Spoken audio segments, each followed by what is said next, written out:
Le baptême d'eau symbolise la confiance totale du croyant et sa dépendance totale envers le Seigneur Jésus-Christ, ainsi que son engagement à vivre dans l'obéissance à son égard.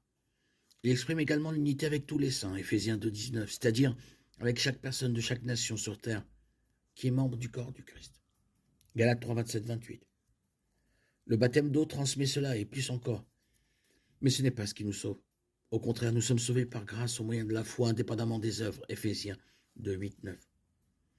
Nous sommes baptisés parce que notre Seigneur l'a commandé. Allez, faites de toutes les nations des disciples et baptisés au nom du Père, du Fils et du Saint-Esprit. Matthieu 28, 19.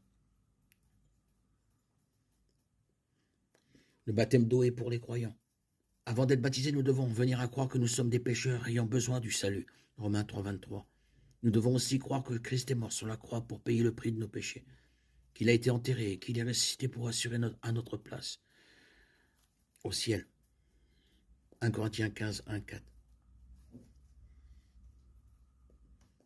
Or, frère, je vous rappelle l'évangile que je vous ai annoncé, que vous avez reçu, dans lequel vous avez persévéré, par lequel vous êtes sauvés, si vous le retenez tel que je vous l'ai annoncé. Autrement, vous auriez cru en vain. Car je vous ai transmis avant tout, comme je l'avais aussi reçu, que Christ est mort pour nos péchés, selon les Écritures, qu'il a été enseveli et qu'il est ressuscité le troisième jour, selon les Écritures. Lorsque nous nous tournons vers Jésus, lui demandant de pardonner nos péchés et d'être notre Sauveur, nous naissons de nouveau par la puissance du Saint-Esprit. Notre salut éternel est garanti et nous commençons à mourir à nous-mêmes et à vivre pour Christ. 1 Pierre 1, 3, 5. À ce moment-là, nous sommes qualifiés selon les Écritures pour être baptisés.